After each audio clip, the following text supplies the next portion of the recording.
आइए आज आप लोगों की मुलाकात कराते हैं साहेली सर्वे से, जिन्हें आप लोग इस समय स्क्रीन पर देख रहे हैं। इन्होंने 2019 में मिस इंडिया अर्थ 2019 का खिताब जीता था और उसके बाद इन्होंने मोहम्मद आतिफ से निकाह किया था, जिन्हें आप लोग स्क्रीन पर देख पा रहे होंगे मेरे पीछे।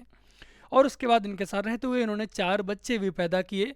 परिवार के विरोध के बावजूद, इनकी जो फैमिली थी वो इनके विरोध में थी, इस्लाम मैरिज के सपोर्ट में नहीं थी, बट उसके बावजूद भी इन्होंने मोहम्मद आतिफ से मैरिज की, इस्लाम में कन्वर्ट होकर अपना नाम अतीजा तासे रखा और निकाह कर लिया। तो अब आइए देखते हैं कि उसके आगे की कहानी क्या चल रही है। इसकी शुरुआत कैसे हुई है और अब क्या करना चाहते हैं?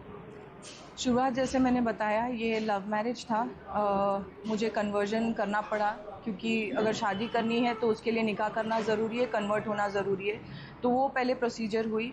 उसके बाद जैसे मैं रहते गई, एक 24 घंटा जब आप एक इंसान के साथ रहते हो तब आपको उसकी आदतें समझ में आती है और बैकग्राउंड का अंदाज़ा होता है। वैसे चीज़ें समझते आई। मैंने बहुत बार कोशिश की कि मैं इससे बाहर निकलूं, लेकिन कई बार मैंने ऐसा सोचा कि अब जब मैंने डिसीजन ले लिया है या मेरा बच्चा है तो मुझे कहीं ना कहीं कोशिश करनी चाहिए कि ये रिश्ता आगे जाए। लेकिन एक लिमिट होती है टॉलरेट करने की, सहन करने की, जो मेरी ख़त्म हो चुकी है। क्योंकि 24 घंटा जब आपको गालियों के अलावा बातें नहीं सुनने मिलती, मारपीट के अलावा बिना कोई गलती के मारपीट की जाती है आपके साथ और जिसकी आपको आदत नहीं होती है, तो वो नॉर्मलाइज हो जाती है वो चीज़ें। और मैं नहीं चाहती थी कि मेरे बच्चों के सामने ये सब हो।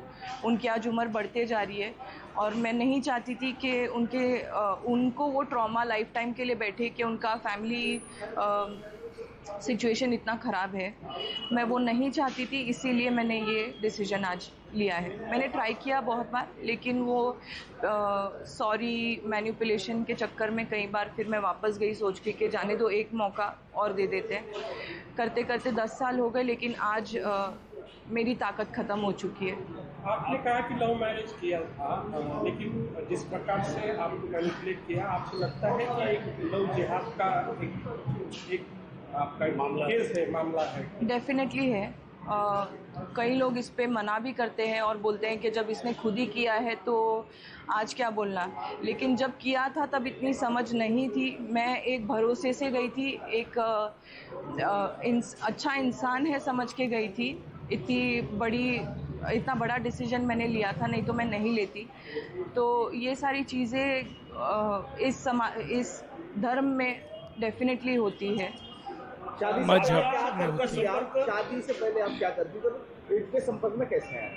शादी से पहले जब मेरी शादी हुई तब मैं पैजेंट्री में थी और ट्रेनिंग ली थी। मैंने मास्टर्स किया हुआ है, डिप्लोमा एंड मास्टर्स किया हुआ है एविएशन में। उसके बाद तुरंत जब मैं 20 साल की थी, 20-21 साल की थी, तब मेरी शादी हो गई। और शादी के बाद से लेके आज तक मैं हाउसवाइफ थी, घर पे ही थी। आपकी शादी हो रही थी, आपका लव मैरिज से कहा जा रहा है, और उसके बाद जो कास्ट थी उनमें आप कैसे गए? शादी निकाह, सबसे पहले तो निकाह हुआ था, जो एक पहला स्टेप होता है उनके धर्म में। उसके बिना आप कोई कोर्ट मैरिज या कोई आपका गिना नहीं जाता है, वैलिड नहीं होता है। तो उसके लिए आपको पहले निकाह करना पड़ता है और उसके बाद कन्वर्जन करना पड़ता है, जब आपकी शादी जायज़ मानी जाती है उनके धर्म में। उसके अलावा मतलब अगर आप वो नहीं करते हो तो आपकी शादी एक ज़िना मानी जाती है। जो आप कोई भी औरत के साथ कोई भी संबंध रख सकते हैं, उसको ज़िना बोलते हैं। तो वो ना हो, इसके लिए निकाह किया जाता है। कन्वर्जन होने के बाद भी जब आप थी शादी करने के बाद, कुछ हिंदू आस्थाएं आप अपनी तरीके से कर रही होगी, उसको किस प्रकार से विरोध हुआ और किस प्रकार से आपके ऊपर दबाव था कि हिंदू जो सभ्य आस्थाएं हैं वो ना की जाए? मैं करती थी। मेरा ऐसा मानना था कि कोई भी धर्म को मुझे बुरा बोलना या गलत दिखाना अच्छा नहीं लगता था। लेकिन मैं जो बचपन से सीखते आई हूँ, मैंने बहुत टाइम तक कोशिश की कि मैं वो करते रहूँ। बाद में आप यहाँ पे कह सकते हैं कि जो सेकुलरिज्म का कीड़ा था वो गहराइयों तक घुसा हुआ था, जो कि शायद अब निकल चुका है। जब ओपनली उसका विरोध किया गया तब मुझे बंद करना पड़ा। और तब धीरे धीरे मुझे ऐसा दिखाया गया कि दूसरे कोई भी धर्म में ऐसी चीज़ें नहीं है या फैक्ट नहीं है जो इस्लाम में है। ऐसी सारी चीज़ें बोल के फिर मुझे नमाज वगैरह सिखाया गया। मैंने थोड़े दिन नमाज वगैरह भी पढ़ा है, लेकिन इंसानियत ही नहीं है। अगर कोई इंसान में जिसके लिए आप सब छोड़ के आए हो, कोशिश कर रहे हो पूरी, लेकिन वो इंसान में इंसानियत नहीं है, आपको एक प्रोडक्ट के तरीके से यूज़ दर्जे कर पे अगर वो लाके रख देता है तो फिर मन से सारी चीज़ें हट जाती है और फिर तब से मैंने बंद कर दिया। 4 बच्चे हैं, हाँ। उनके लिए आगे का प्लान क्या रहेगा? उनके नाम वापिस क्या है? हिंदू उनके नाम क्या है? धर्म में लिया जाएगा या दूसरा लिए कुछ गए करेगा? हैं या क्या प्रोसेस पहले उनके नाम मुस्लिम के हिसाब से रखे गए थे। आरिस, फातिमा, खालिद और गाजी ऐसे नाम रखे गए थे। जब मैं वापस आई तो मैंने अभी ये उनके ऑफिशियली सारे नाम वगैरह डॉक्यूमेंटेशन के लिए स्कूल्स के लिए मुझे चेंज करने पड़े और वो मैंने करके लिए, ताकि उनको ये मालूम रहे कि वो किस धर्म के हैं। और मैं बचपन से जो मैं सीखते आई हूँ, जो मेरे माँ बाप ने मुझे सिखाया है, वो उनको मैं सिखा पाऊँ, इसीलिए मैंने ऑफिशियली उनकी सारी चीज़ें चेंज करके ली है। आपके घर में और 2 औरतें थे जो आपके रिलेटिव थे, उनका वो भी हिंदू थे और उनका कन्वर्जन किया है। हाँ। उनकी क्या पोजीशन है? वो वापस हिंदू धर्म में आना चाहती है क्या? उनका ऐसा है कि उनकी लड़ाई सास से है। जो बड़ी वाली है जेठानी, उसका कोई प्रॉब्लम नहीं है, उसने हैप्पीली एक्सेप्ट कर लिया है, वो बुर्का वगैरह पहनती है जो उसकी पर्सनल चॉइस है। और उसके भी 4 बच्चे हैं, लेकिन वो अपने फैमिली में खुश है मतलब सास के साथ उसके झगड़े होते रहते हैं, लेकिन उसका हस्बैंड सपोर्टिव है तो उसकी चीज़ें अच्छी चल रही है। 3rd नंबर वाली जो है उसको प्रॉब्लम है, उसको सेम चीज़ें हुई गई है उसके साथ। उसने ऐसा कहा भी है, उसने कंप्लेंट दी है कि ये यहाँ पर अपनी देवरानी जेठानी की बात कर रही है। उन लड़कियों को भी फंसा के, इनके परिवार के द्वारा, जो इनके हस्बैंड था, उन्होंने भी हिंदू लड़कियों को ही फंसा के लव मैरिज किया। उनकी ही ये बात कर रही है। उसको निकाह के टाइम, शादी के टाइम पे उसको गोश्त खिलाया गया और ज़बरदस्ती ज़बरन गोश्त खिलाया गया।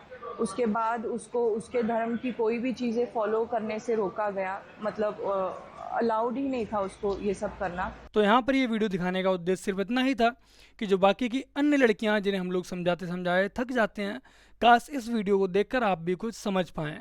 ये मॉडर्न ज़माने की लड़की थी, इनके घर वालों ने इन्हें पूरी छूट दे रखी थी कि जाओ बेटी, तुम्हें जहाँ जाना है वहाँ जाओ, मौज करो, पढ़ाई लिखाई करो, तुम्हें मिस वर्ल्ड बनना है, मिस इंडिया अर्थ बनना है, जाओ, उसमें भी सपोर्ट करेंगे। और सपोर्ट किया।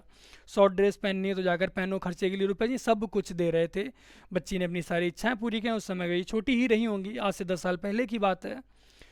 और लेकिन उसके बाद क्या होता है, जब इनकी इच्छाएँ पूरी हो जाती हैं, ये मिस अर्थ बन जाती हैं, मिस इंडिया अर्थ बन जो भी है इनका, वो बन जाती हैं। उसके बाद इन्हें एक मोहम्मद से प्यार हो जाता है और इसके बाद इनके घर वाले इन्हें लाख समझाते हैं, इनके दोस्त समझाते हैं, बट उस समय इन्हें किसी की समझ नहीं आती है। और ऐसा भी नहीं है कि ये उस समय बच्ची थी, आज से 10 साल पहले की बात है, बट समझदार थी। जब मैं जहाँ तक पहुँच सकती हैं तो ऐसा नहीं ये बिल्कुल बेवकूफ़ हूँ, बट उसके बावजूद भी इनका ब्रेन वॉश इतने अच्छे तरीके से किया गया कि इन्हें ना इनकी फैमिली वाले समझा पाए, ना इनके पिताजी, ना इनकी माताजी, ना ही इनके दोस्त इन्हें समझा पाए। ये इस कदर प्यार में अंधी हो गई थी। तो आपको ये बात समझनी पड़ेगी कि आपका अब्दुल भी ऐसा ही है, अलग नहीं है। हो सकता है कि आपका जो अब्दुल है वो 2 दिन बाद रंग बदले, 2 साल बाद रंग बदले, जैसे कि इनके अब्दुल ने 10 साल लगा दिए रंग बदलने में। धीरे धीरे वो भी रंग बदला और अपनी औकात दिखा दी। बाकी का आप लोगों ने वीडियो में सुना होगा, ये बता रही थी कि इनके घर में जो और भी बहू हैं, इनकी जेठानी है, देवरानी है, वो भी हिंदू लड़कियां ही लेकर आए हैं ये लोग। मतलब सोच रहे हो, किसी को मुस्लिम लड़की नहीं मिली और शादी करने के टाइम उसे गोश्त खिलाया गया, उनका धर्मांतरण किया जाता है। इस्लाम में जब तक आप धर्मांतरण नहीं करेंगे तब तक आपका निकाह नहीं हो सकता है। तो इस गलत फहमी को निकाल दो कि आप हिंदू रह के उससे निकाह कर सकती हैं। तो जब ये सब होता है, फिर आपको ज़बरदस्ती बुर्का पहनाया जाता है, आपको नमाज़ पढ़ने के लिए फोर्स किया जाता है, आपको काले तंबू में पैक रखा जाता है। आज स्वरा भास्कर की हालत आप लोग देख सकते हैं कि कितनी बदतर हालत हो चुकी है। वो तो ना तो अपना दुखड़ा इधर रो पा रही है, ना ही किसी और को सुना पा रही है। अंदर ही अंदर आज बेचारी घुट रही है। भले ही सोशल मीडिया पर आकर फ़िलिस्तीन के लिए आवाज़ उठा दे, गाज़ा के लिए आवाज़ उठा दे, लेकिन अंदर ही अंदर जो हालत आज उसकी है वो उसको ही पता है, किसी और को नहीं पता है। तो आप सभी बहनों से, बाकी के अन्य लोग जो वीडियो देख रहे हैं, आपसे आग्रह है कि इस वीडियो को हो सके उतने ज़्यादा से ज़्यादा शेयर करें, लोगों तक पहुँचाएँ, बहन बेटियों को अवेयर करें। और कोई मेरा उद्देश्य नहीं था। जितने अच्छे से इस बात को मैं नहीं समझा पाऊँगा उस अच्छे से इन्होंने इस बात को समझाया है, क्योंकि इनके ऊपर ये चीज़ बीत चुकी है। बस मेरा इतना ही कहना कि जब हम लोग समझाते हैं तो हम तुम्हें बेवकूफ़ नज़र आते हैं, नफ़रत फैलाने वाले नज़र आते हैं, लेकिन अंत में जो सच है वो सबके सामने आ ही जाता है। देर लगती है बट अंधेर नहीं। तो आपसे आग्रह है कि वीडियो को लाइक कर देना, जो आपके विचार हैं वो कमेंट सेक्शन में अवश्य रखिएगा, साथ ही साथ वीडियो को शेयर अवश्य कीजिएगा, अपने व्हाट्सएप स्टेटस पर अवश्य लगाइएगा।